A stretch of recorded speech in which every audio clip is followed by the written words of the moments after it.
Everyone, welcome to the Worship Artistry podcast. My name is Jason Houtsma, and with me is Christina Kaslanka. How are you, Christina? I am doing so well considering this is our third attempt to start this podcast. And I just want to actually point out in this scenario that it hasn't been my fault. It's not. It's me. It's not you. It's me. You've had a little bit of the giggles. You know, there's been a lot of singing today. You're just kind of in a mood. I'm in a silly, goofy mood today and can't keep a conversation going. That's okay. It's all right. Well, I had a great conversation. You really did. You don't sound so surprised. It's not that surprising. I'm the one that edits these podcasts. Okay, that's true. Okay, it was good. No, we had Chris Brown from Elevation Worship, which, if you don't know Chris Brown, you sing all of his songs. Yeah, exactly. He's been with Elevation really since the beginning. Yeah. And it was cool because, you know, anytime that you're going to talk with an artist, you just never know how it's going to go. We've had a lot of great folks on this podcast, and I really try to not go into interviews with this is what I'm going to talk about. And sometimes different PR people will send you notes and have questions here's what you can talk to them about, and I don't need to even read them. Yeah. Well, and you try to ask questions that no one else would ask. Right. And so just because, I'm sure you're probably seeing Chris Brown on 50 podcasts right now. True. But I bet you none of them started off with, let's talk about your song, Give Me Faith. From 15 years ago. Yeah, I mean, it was one of the earlier songs that we did. And really, when you're somebody who's had this career over a long period of time, our thoughts change, our opinions change, our perspectives change.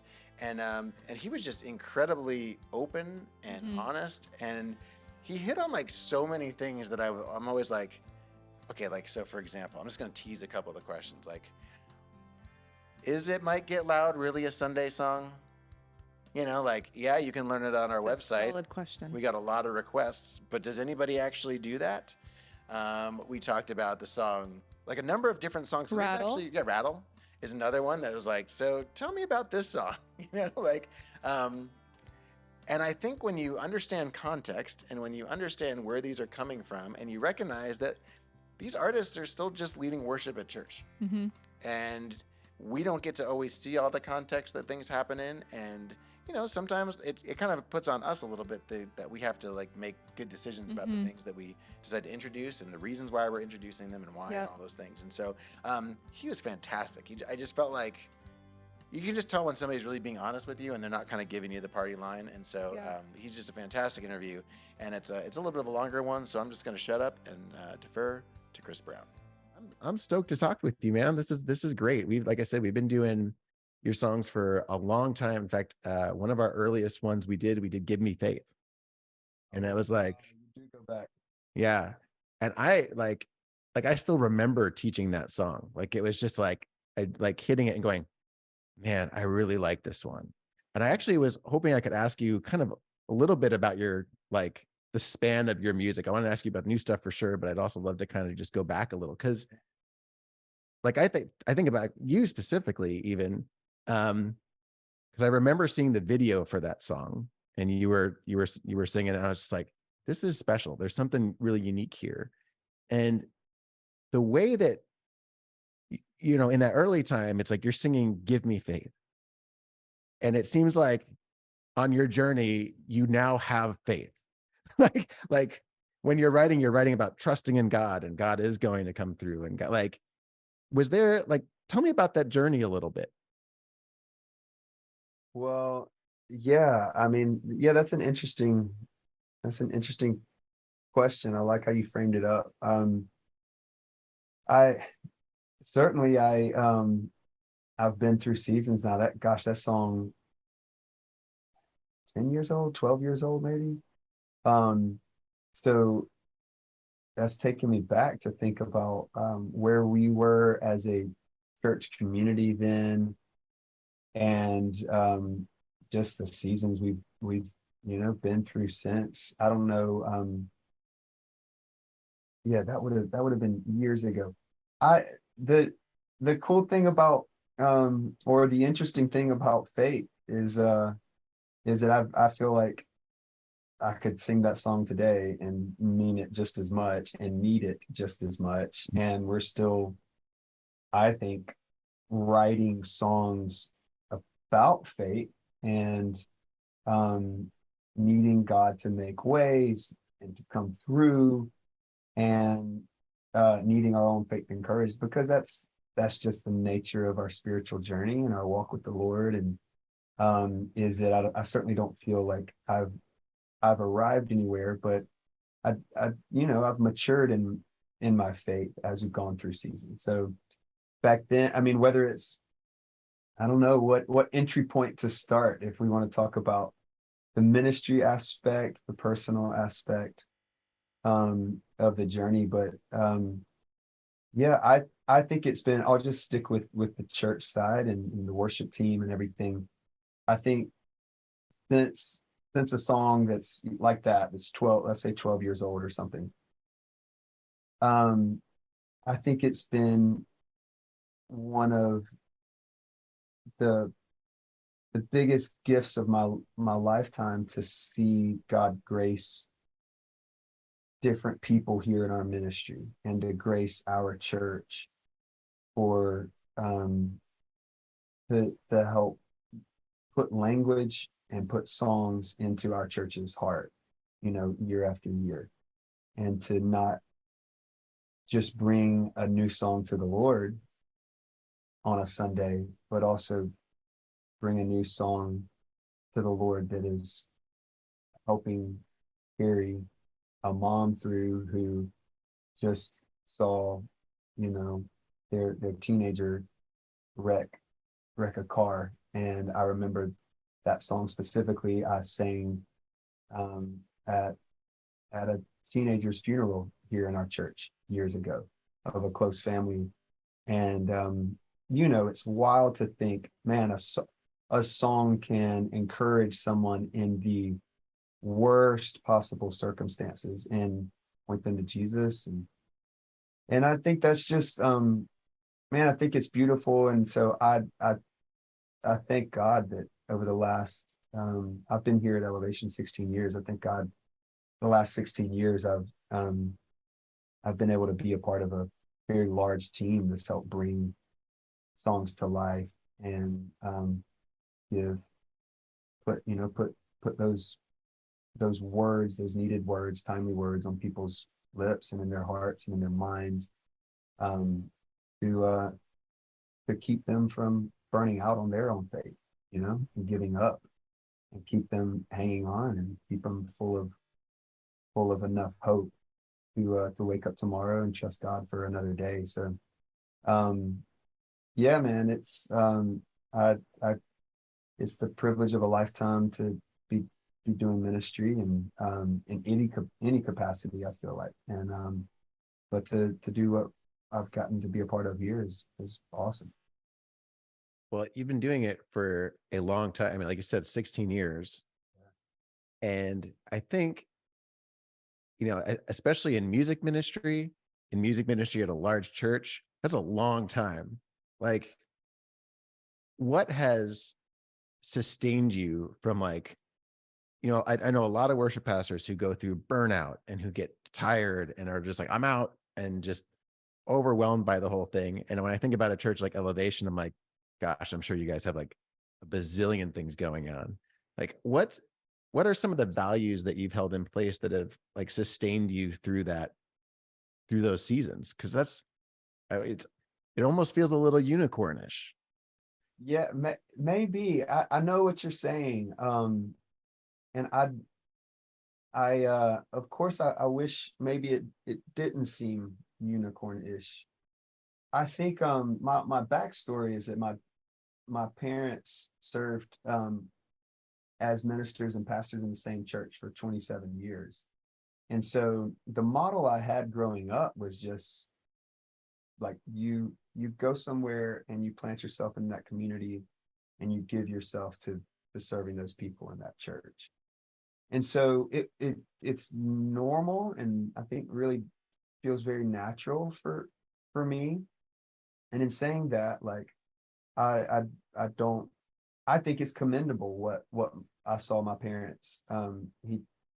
My dad took one other church out of seminary, and he was there for a few years before moving to this church. And I think is honorable and commendable that, you know, he was there. And that being said, like I've been here 16 years. I don't think that's uh, I don't think that's like worthy of, you know, a big applause necessarily or anything, or it's that I'm better because I've been here.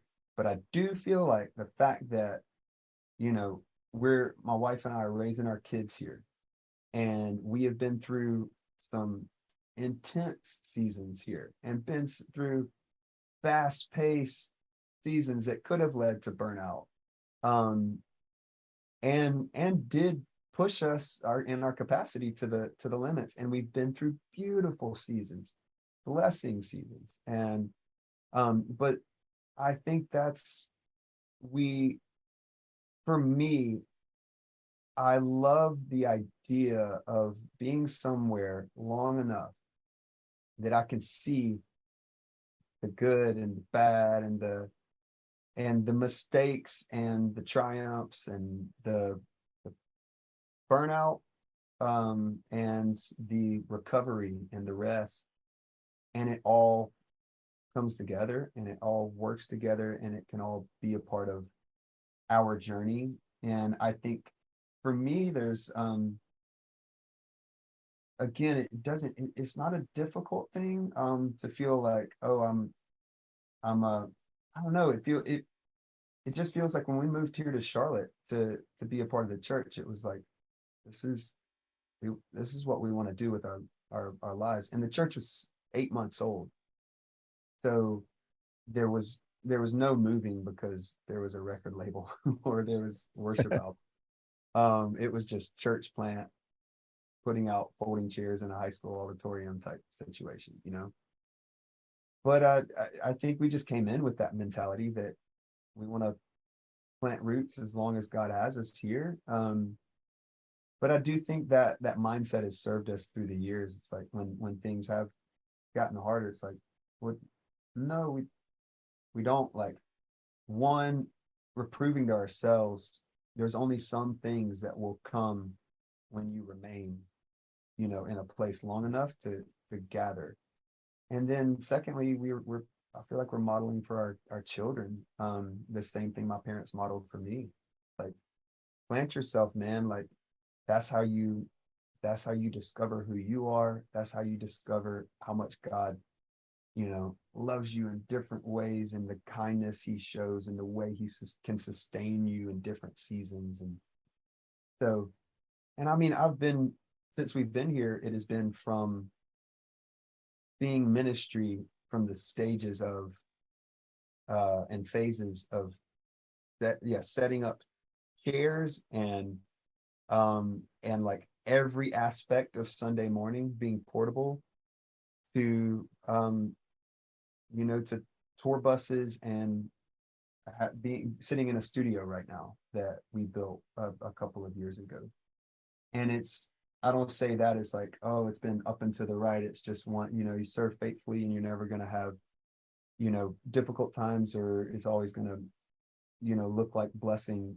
But I do just recognize, like, well, because I've been here 16 years, I've seen a lot of cool seasons and a lot of different phases of the ministry and like stages of people. And my son is it's his first year in youth now, so he's like old enough to be in youth. And we had his small group over to our house last night for kind of like a kickoff of summer, end of year party. And two of the two of the parents of the kids have been in church for 12 and then 14 years, and not on staff, not like, you know, these are parents who have just been volunteers and who have been in the church, and they're raising their kids in the church. And so I love that.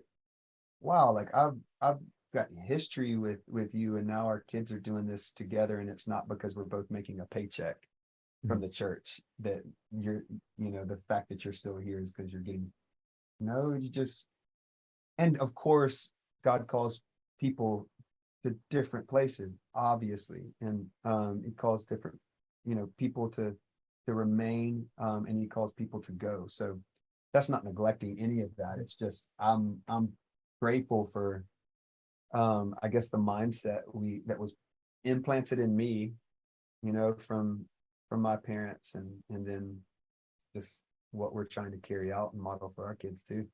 So when you going from that space, I mean, you guys have, I helped plant a church 17 years ago. Last night was actually my last leadership meeting because I was just like, it's time for us to take a season off a little bit from this. But, same thing, like we haven't quite grown the same way, but yeah, I remember the setting up folding chairs we're still setting up folding chairs. We're just in a bigger gym, but like for you guys, what was your vision in the beginning? Like, did you have like, we're going to do this and we're going to grow it this way, and kind of like, here is the map of what's happening? Or were you surprised by what happened? Did you like, what was the vision in the beginning, and has that stayed the same, or has it changed and morphed? Like, how has that journey been? Yes, to all of the above. Yes, there was vision and there was a mapping. And yes, we were surprised, and yes, it's evolved. So Pastor Stephen, if anybody listening is familiar enough, he's such a visionary, he's an apostolic leader. And so from the very beginning, he and a few other families moved to Charlotte, where we are, to start the church. And he tells the story like, man, I think, wouldn't it be amazing when we start holding services? I think the first place they met was this senior center, and it probably held, I don't know, maybe 500 people or something. And he tells a story of like, he told Chunks, our executive pastor, who's still here, like, man, wouldn't it be awesome if in 2 years we could fill this up with 500 people? And that's a lofty goal. 500 people is a lot of people. And it happened very quickly. It happened within a matter of a handful of months. And the church is seeing, early stages, especially early years, especially, this church saw exponential growth. So it was like, yeah, we have vision, but also thought it had no idea it would happen this quickly. The other side of, him, the other thing he had so much vision for was specifically our worship ministry. So way back when, he was a worship leader at the beginning, and then would put the guitar down and preach. And but when we came on staff, his heart was really clear that, hey, I want to give our church songs to sing. I want us to find our way into the writing songs that our church can that can fuel people's faith, and we can give our people. And so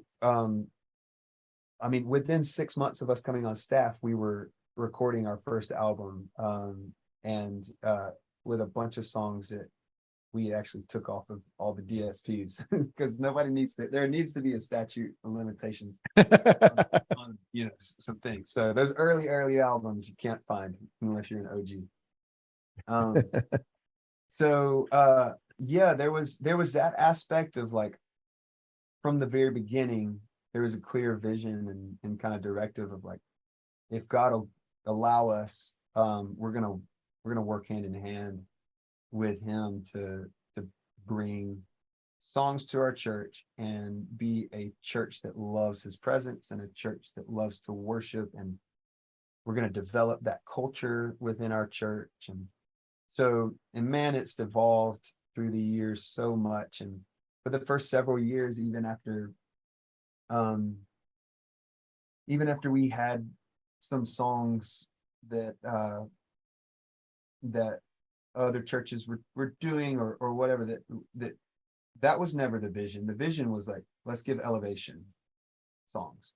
But even after some other churches began to do our songs, and there was some attention there, and Sony Provident came into the picture and everything, we wouldn't even entertain going on the road and going on a tour, because we were very, very dedicated to like making sure the local aspect of the ministry got our attention. And so even as like albums were being recorded, we were probably 4 or 5, maybe even 6 albums in, and we were like still very hesitant to turn what we're doing into, let's take these songs into worship nights on the road or anything like that. But we eventually, after praying about it for years and really feeling like, all right, we've got home base and church, our church like culture and community here and structure wise built up as best we feel like we can. Then that came into the picture, so then that evolved, and I won't bore you with the last 5-8 years or whatever, but it's been totally different. We've just tried to do our best season over season, year over year, album over album, to be present in like what is this year, what do we feel like God is requiring of us this year? What do we feel like is what are the songs that we feel like God's giving us right now? We went from Graves into Gardens, that album, which came out in 2020, and not intentionally decided to deviate and do Old Church Basement with Mav. The intention was, let's collab with these friends that we've gotten to know over the last year, and let's see if there's any chemistry in writing together, because we hadn't really done that. And then as songs started to come, we were like, well, maybe we should just see what happens if we press record. But then you have that being so different than Graves into Gardens. After Old Church Basement, we put out an album called Lion last year. And all those songs, there wasn't an intentional deviation from Old Church Basement. It was just, these are the songs we feel like God's giving us, and we feel energy around like today or this season. They're totally different than Old Church Basement.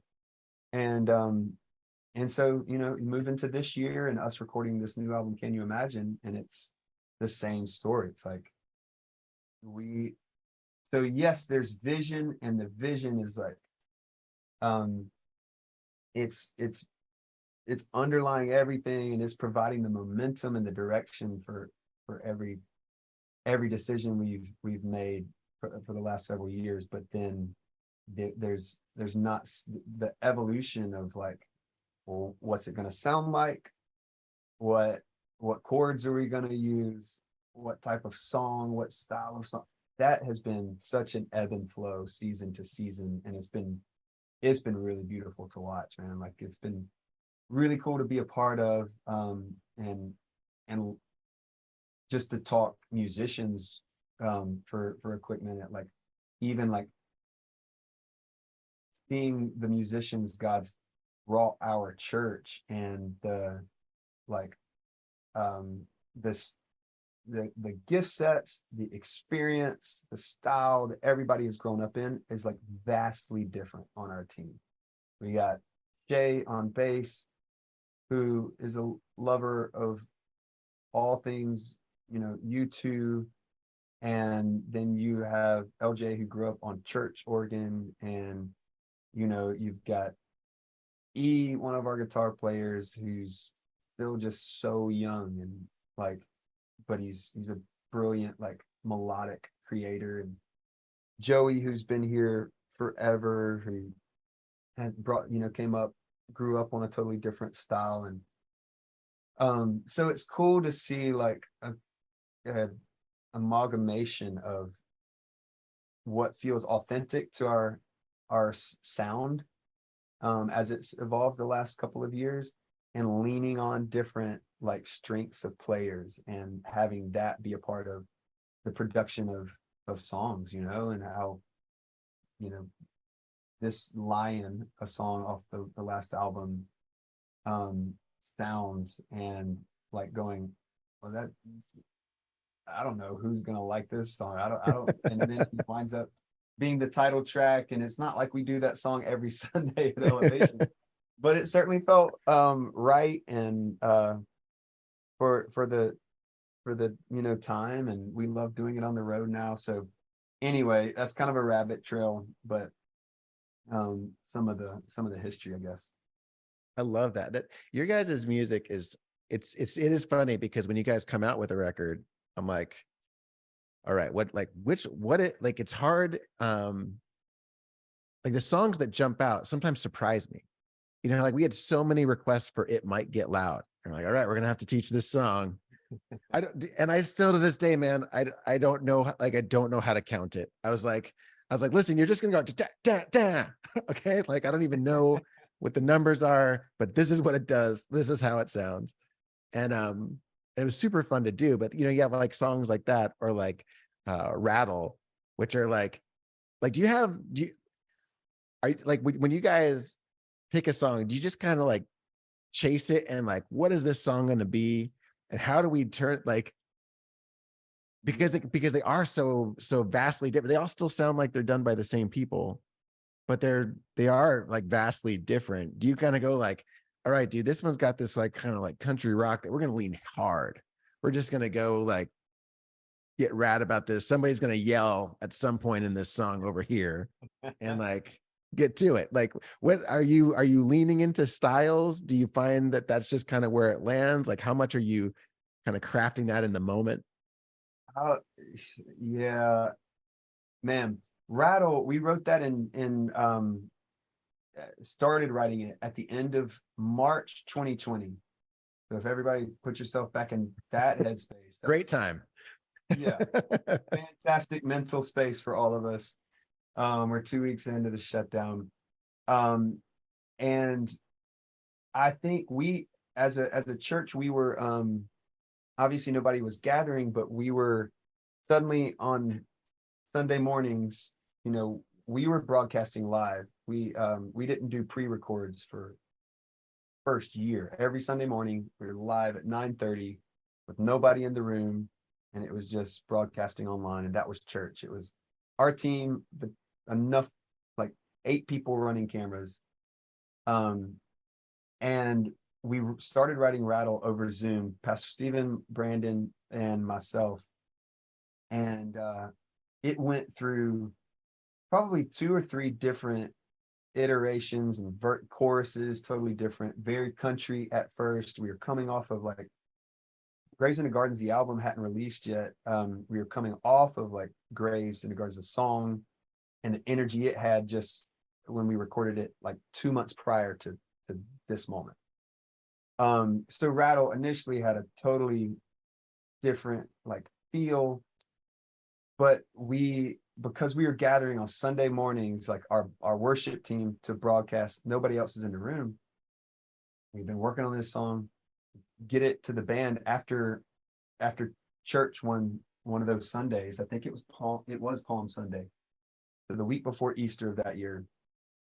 And we didn't know exactly what it was, but Dom was on drums, one of our drummers here, and he starts doing this rim click thing. And that was one of the first like sparks for that song that was like, oh, wait a minute, like that's a signature situation there, like that felt like it could be some glue.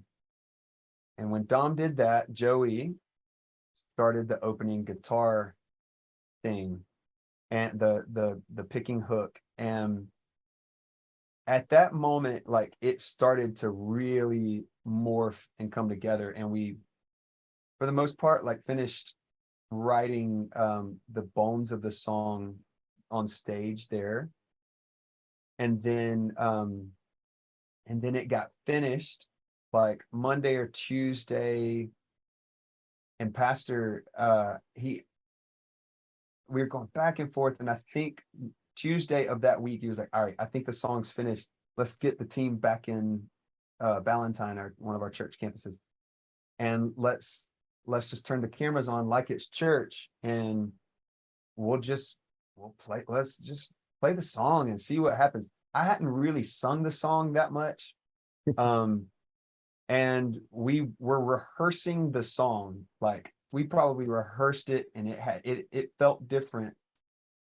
Like 7, 8, 9 different times we rehearsed it. It felt different, but we recorded it all and we filmed it all. And then after that, we were like, I think that's the one. And then we put that video out on YouTube, and that's the version. And then we put that audio on the album. And so yeah, it was such a messy process. That song, I can tell you this, we would have never, I am almost positive we would have never written Rattle if the room wasn't empty, because we would have been so in our heads about like what Sunday morning 9:30 people are going to think of us. They would have thought, I think they've lost their minds. But because there was nobody in the room, there was like this complete,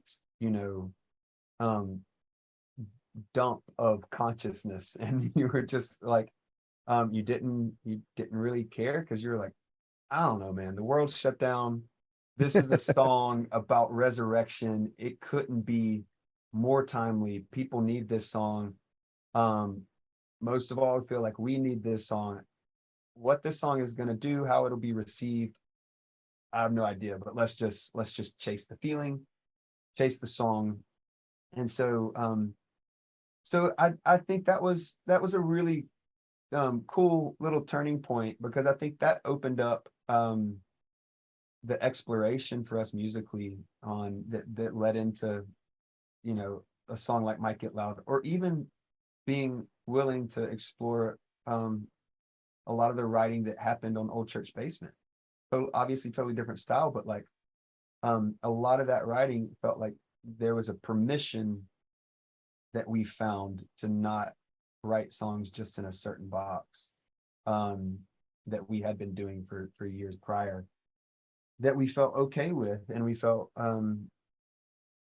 just permission to. So it might get loud, since you mentioned it, that one, same story. Pastor and Brandon and I wrote that one together at some point, 2020, 2021, I can't remember which. And when we recorded the video, that was the first time our church was getting back together post, like the first Awesome. time literally Charlotte allowed, a gathering to happen that was over. Remember how it went, like 10 people and then 50 people or whatever? It was, even the night of worship, we had it on the calendar and had been advertising it to our church with a big asterisk and caveat, like, Charlotte hasn't officially opened it up, but they said on this day it's gonna, be a lot. So when I tell you, like, the people were so hungry that night, and they were so excited to worship God, like,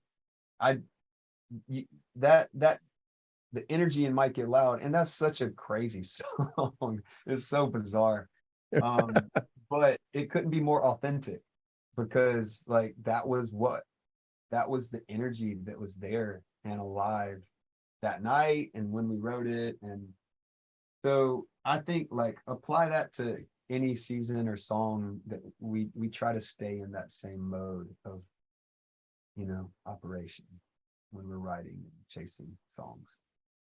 That's awesome. Thank you for telling those stories. Those are wonderful. So tell me about this tell me about the season that you're in right now. You guys have just released this record. Once again, like you're saying, it's coming from a season. Like, give me a little snapshot of what this season is for you guys right now. Yeah, well, we recorded these songs in January of this year that turned into Can You Imagine, the album. And honestly, when we started the year, we had a night of worship on the calendar for January 13th, but we weren't calling it a night of worship, or we weren't calling it a live recording, because we didn't have a lot of songs to record. We just said, let's kick off the year with spiritual momentum and set our hearts on God for the year ahead. And so we don't have a lot of new songs to record.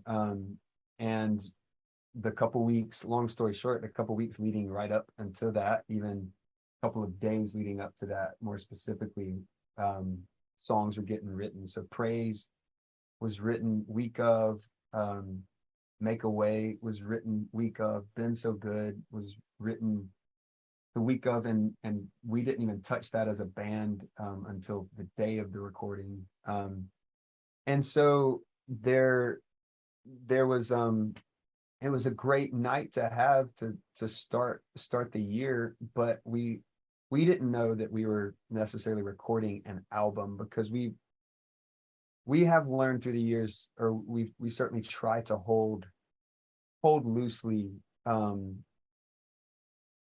like, I don't want to too prematurely call like what we're doing is we're capturing an album, or we're recording an album, or this is the album, because what if we feel like, no, the album's not there, the songs aren't there? So we have backed way out from that and just said, let's have nights of worship, and let's record on Sunday mornings and at church. And if a song from Sunday morning is it feels like that's a song that's worthy of putting out, or a version that's worth putting on an album, we'll do that, instead of too prematurely going, we're in this box, oh my gosh, we have pressure to record an album tonight.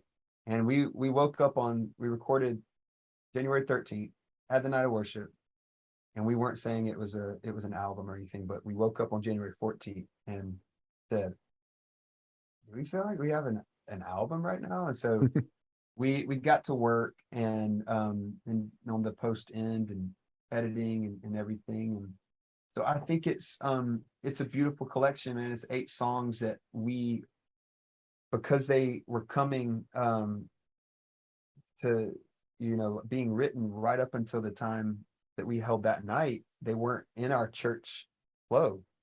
So it's been a cool spring, to your question, like what kind of season has it been?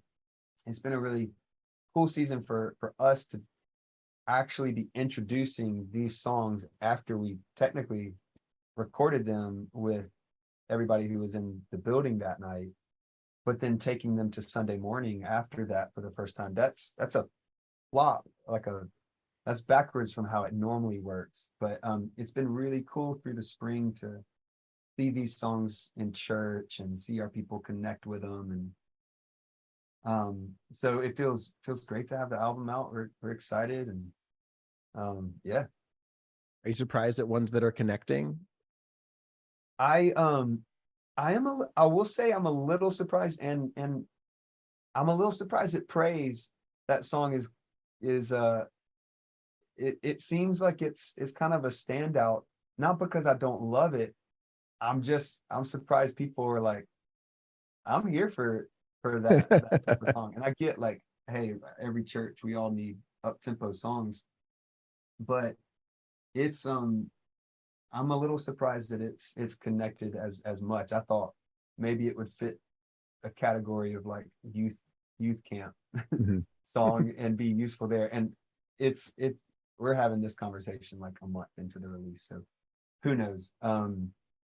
But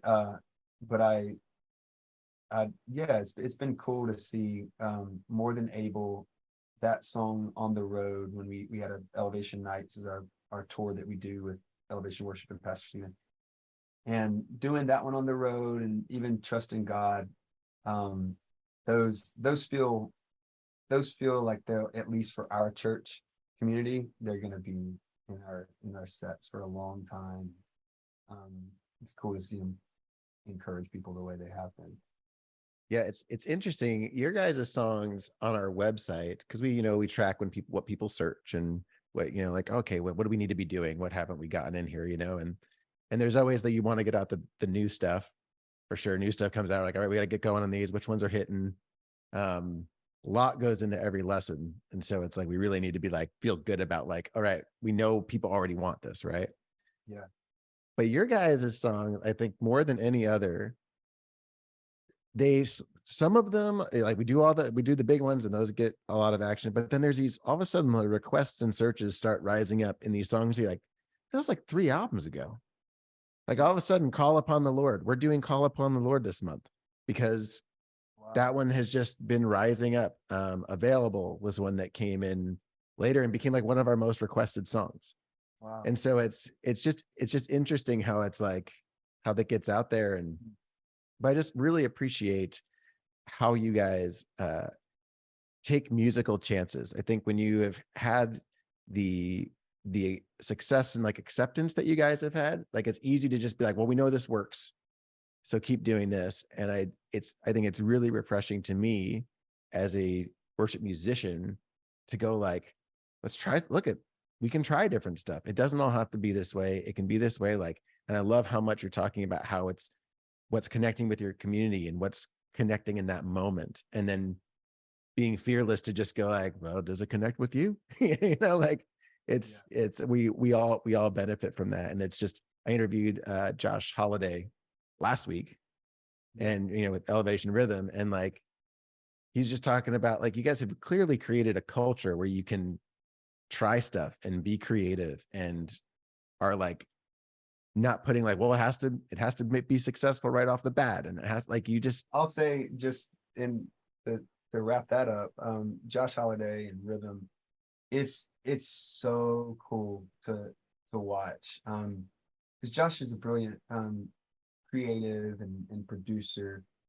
The team too, it's like they love to worship, and so there's not just, you don't just have a mentality or a culture that's coming up from our youth expression that's like, let's put out cool songs for cool song's sake, or let's see how cool we can be. It's like you have such a great foundation and centering on church, because everybody's in church and involved in church, and there's youth nights that we have that they lead worship at, just like youth service, midweek youth service, and but to your point, like taking chances, it is kind of, I think, embedded here, and not for the sake of like, let's just be reckless by any means, or ignore what I would never ever take something to Sunday morning with the ignorant and lead worship with a song and just completely ignore or be calloused to how this might connect with the congregation. There's songs that I think like initially have big question marks over how they might connect, but a song like Might Get Loud, we haven't done that one a lot on Sunday mornings, because at 9:30 a.m. on Sunday, do people really want to like get that loud? No. But on a night of worship, you know what I'm saying? Like, so I think that's the other aspect, is like we found different spaces to let these songs live, and being okay with that, and trying to just take great care with all of it, man, with what God gives us. So thanks for having me, man. I hate that it got cut off. I literally have been Sorry about that. You're bringing such good stuff, so we'll just have to have you back next time. We'll get after that PR person. We'll get it going. Thank you so much for taking the time and like sharing those stories. I think it is really, I think it's powerful for those of us who are leading worship to get the context of where songs are coming from. And so thank you for giving that. It's like, I think it's amazing. So thank you so much for taking the time, and hopefully we'll see you next round. Let's do it. Thanks for having me, Jason. All right. Thanks. Did you ever see the Rattle video where they inserted a goat? Man. Wasn't it you that made it? No, I did. It Might Get Meowed. No, I have not seen the one with the goat. Which is excellent. Did we ever put that on our YouTube channel? The meow? Yeah, It Might Get Meowed. We did. We did a short, yes. Okay, you should look that up. Might get meow.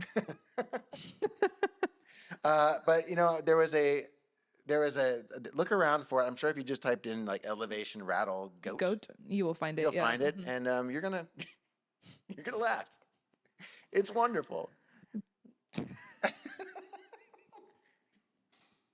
Oh my gosh, you're gonna laugh so hard. Like you're gonna sit here with Christina, who can't hold it together, just talking about a worship video involving a goat. Oh man, I love goats. So, you know what? I'm just going to save us all the time here. I hope you go check out Worship Artistry. We have great content there. You can follow us on YouTube. You can follow us on Instagram. We're back on Facebook. So that's happening. Yes, we are. We're back on Facebook. Oh, beautiful. After being hacked for months. So that's exciting. So we are excited to hang out with you. Please hit us up. And of course, if you want to try out Worship Artistry, you can always get a free 21-day trial over at worshipartistry.com. All right, we'll see you next time.